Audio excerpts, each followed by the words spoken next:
ta novi nye o novi o loloto mienye la aƒetɔ ƒe gbele didi na mi kata le sia me gbe mi le nu xlem le Hebritɔwo ƒe agbalẽ ta wo eve buku wo eve ahe ɖe wo atɔa me le si ke wodze be miasro Mawu ɖa le Yesu ta ɖo enya la gbogbo eya ta mi gado ŋusẽ asi siwo wɔ gblɔdɔ kple klo siwo me tu la eye mi ɖe mɔ dzɔdzɔewo na miaƒe afɔwo Kristo me vi nɔnɔwo Kristo nume nɔnɔ la ye va gbe nɔnɔ ma ye woyɔ be Mawu sosro ɖa le nyateƒe me bena xɔdrɔwo la nagatre mɔ o bena xɔdrɔ megatre mɔ o ke boŋ woada egbe woade agbe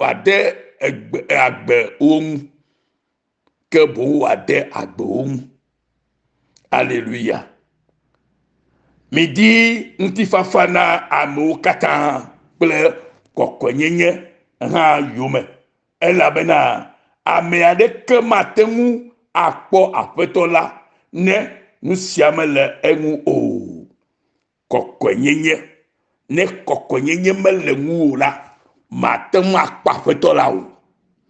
Mawu sosro ɖa ƒe nɔnɔmeawoe ma kɔkɔenyenye elabe aƒetɔ si va ɖe mi la kɔkɔetɔ ƒe kɔkɔetɔ wònye eya ta wòtsɔ eƒe agbeʋu tsɔ xɔ nye klo ɖe agbe wòtsɔ eƒe agbeʋu ƒe ŋusẽ ma he ho enuwo ƒe ati ma ɖa ɖe mia me eto maɖo ƒe ati vɔɖi ma le mia me ehoe kple keye ŋusẽ ke le ʋua me ewɔ esia eya ta nɔvi nye eɖewo le ase gɔme bena etrɔ zi ame si ke adi ŋutifafa na amewo katã kple kɔkɔenyenye hã yome kɔkɔenyenye hã yome esia yi elabena ame aɖeke mate ŋu akpɔ aƒetɔ Yesu Kristo la ne esia mele eya ma me o kɔkɔenyenye manɔme la mate ŋu akpɔ Mawu o nɔvinye eya ta wòhiã be esi ke aƒetɔ wɔ dɔ sia ɖe mia nu vɔ la edze be miagblẽ mia ɖokuiwo ɖe yeƒe kpɔkpɔ te ale be wòawɔ mi ame siwo tutu wòdi be mianye nae siwo nye ame dzɔdzɔewo ame kɔkɔewo ame wɔnuteƒewo ame tonyateƒewo ame siwo nɔ agbe ɖe yeƒe didinu pɛpɛpɛpɛ esia yi menye ga ɖewo me o esia yi la le Yesu Kristo ƒe ŋkɔme Hallelujah wobe esia ne meli o la mi mate ŋu akpɔ Mawu o eyata mi kpɔ nyuie bena amea ɖeke nagage ɖe megbe tso Mawu ƒe amenuveve la gbɔ o eyata esia la edze be miakpɔ nyuie bena amea ɖeke megate ɖe megbe tso Mawu ƒe amenuveve la gbɔ o mianɔ te ɖe amenuveve la me vevie eye miali ke ɖe me le Mawu ƒe gbɔgbɔ kɔkɔe ƒe ŋusẽ dodo ame me Alléluia bene veve ƒe eke naga mia ade funami o veve elabe wobe veve sese la o de ɖi ɖa vɔ ta ne be ame ɖe ga de megbe la ke veve sese aga de funɛ eta be mi ba me ga wɔ bene veve sese ƒe ke naga mia ɖe ame aɖeke me o eye wòava de funa amea o eye wòaƒoɖi ame geɖewo ne vevesese ƒe ke gba mia ɖe me la aɖe funɔ eye enukalawo eɖiƒoƒo agage ɖe agbewo me gɔmeɖeɖe sia be le gbɔgbɔ na mi be megabu wo dzidzɔkpɔkpɔ megabu wo dzidzɔkpɔkpɔ la o kple wo ŋutikɔkɔe si tso Kristo Yesu ƒe dɔ nyuie si wòwɔ la me o abe le si ke eso ame si tsɔ ye ŋutɔ ƒe ŋkɔgbevi nyenye alo ŋkɔgbevi dzidzi ƒle le enuɖuɖu zi ɖeka la ta ene o bena woate wo yayra o yayra le Yesu me na mi megaxa ɖe xexeme ƒe nu yawo ŋu ɖe nɔvinye nu siwo axɔ wo ŋkɔgbevi nyenye nu siwo axɔ wo ablɔɖevi nyenye nu siwo axɔwo vovonyenye, nu siwo axɔwo amenyenye, natsɔ esawo ɖe xixea me ƒe nuwo ŋuti o. Eye nenye be enye kristotɔ si ke li ke la, nɔvinye, ne ame ɖe va wɔ ɔfa nɔ o, alo gblɔ be awo ne wɔ nu ya ne ma wɔ nɔ ya leke vɔ anya be menyo o la, nɔvinye ala te ɖa le enɔnɔme ma gbɔ, ye ala nyae be ye ma wɔe o, be yeatsɔ eƒe ŋkɔgbevi nyenye alo dzɔdzɔ nyenye atsɔ sa ɖeka ɖe nuɖuɖu alo ega vlo takpɔkpɔ o. Mawu le nuƒo na wo, edze be na se, ele nuƒo na mi, eye wodze be miase. Yesu Kristo ƒe egbedasi si wòle tsɔtsɔm na ewo kple nye sia enye sia bena megavɔ o. Ame ɖeke menɔa Yesu megavɔ na o. Megavɔ o. Nɔvinye, megavɔ o. Meɖo la gavɔ o. Alléluia. Meɖo la gavɔ o. Alléluia. Gblɔm be Yesu Kristo ƒe gbedasi si wòle tsɔtsɔm na mi le nya siwo me la nye be alo le Yesaya ƒe agbalẽ ya me, Yesaya ƒe agbalẽ tabla 3:1 me. Egbedasi si ke wòle mia na ŋkom nye bena megavɔ o nɔvinye. Ne enye kristotɔ ɖi, meɖo la gavɔ o.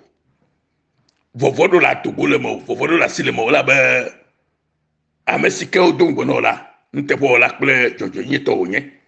Ame si ke do ŋgbe na mia, ɖeɖekpɔkpɔ ƒe ŋgbeɖi si ke wodo na mia, eɖe mi vɔ. Ke vɔvɔ meɖo la gade o, mela gade o ɖa le yeƒe ŋusẽa gbɔ o. Alléluia. Ŋɖeke ŋgbado vɔvɔ na o, ame ɖeke megado vɔvɔ na o, ne navɔ o.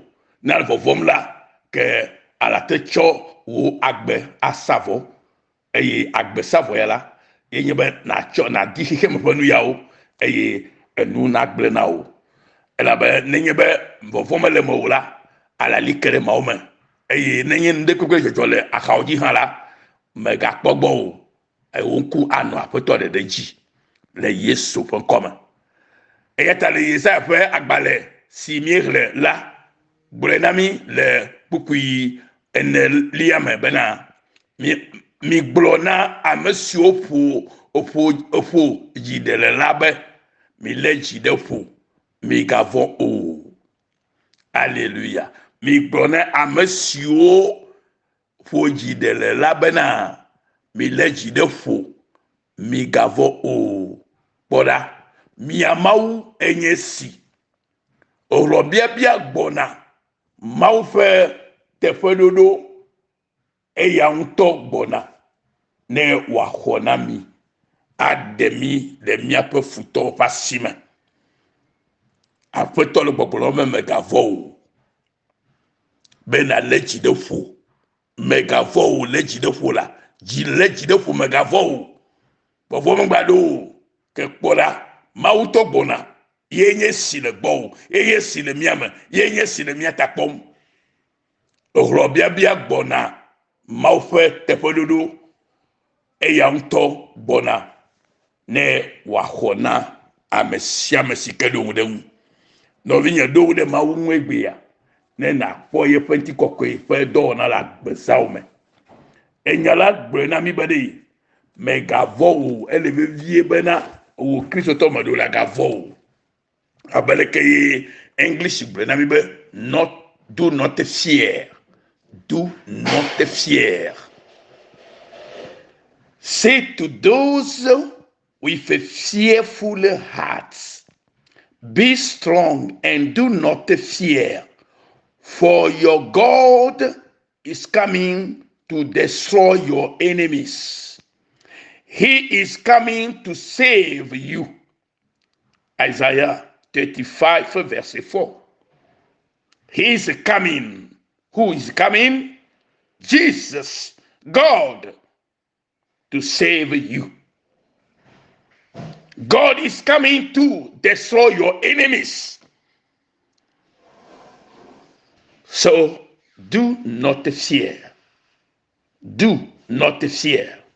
God is with you. Hallelujah. Donc yo mido la jesibari.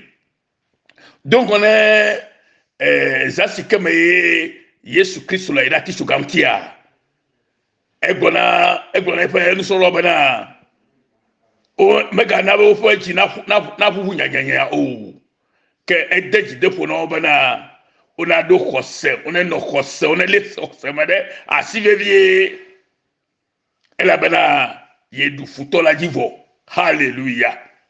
Yesu yemi apajidu du popo. Edo plan alo do de mi apa gbon ti tohe kenye de popo. Sike ova wonami be mitozi amesi opo de. E jijo popo la nye amesi otokem le Yesu Kristo man. E yata nenye be afide la gbesa o maye le vovom alo le vovo dono la no viye le Yesu polo lotala cho na tone bene dogo la sima le lolo donc le Yesu polo lo anti ne na kpo na nyaba na le Yesu polo lotala oh ye mado la gafo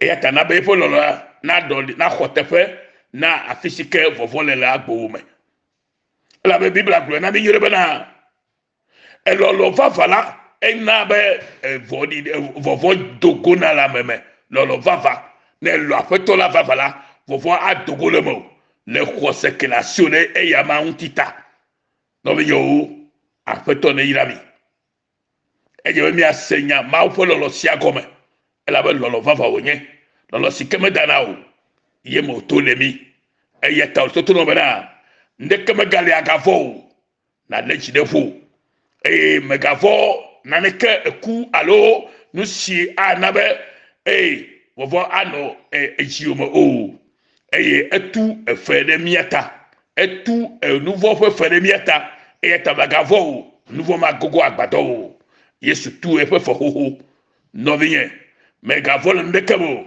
la be apeto Yesu Kristo enabe agbososo pe yayira anyenye pluto eyeta no sike jamenye kro mi awo ko enye bana hallelujah mi adon de fe ngbedodo anu mi akwe sebana Yesu edu jinami ke Yesu agbadu jinami ko ejebe no sike mi awo ko enye bana mi azole jidudu mame mi azole jidudu mame mi agbobe ameka edu jio mi agbobe Yesu edu ji bravo Yesu edu jina nye klo no binye eyeta do la zole jidudu mame na nye jidudu la glo na Yesu fan kwame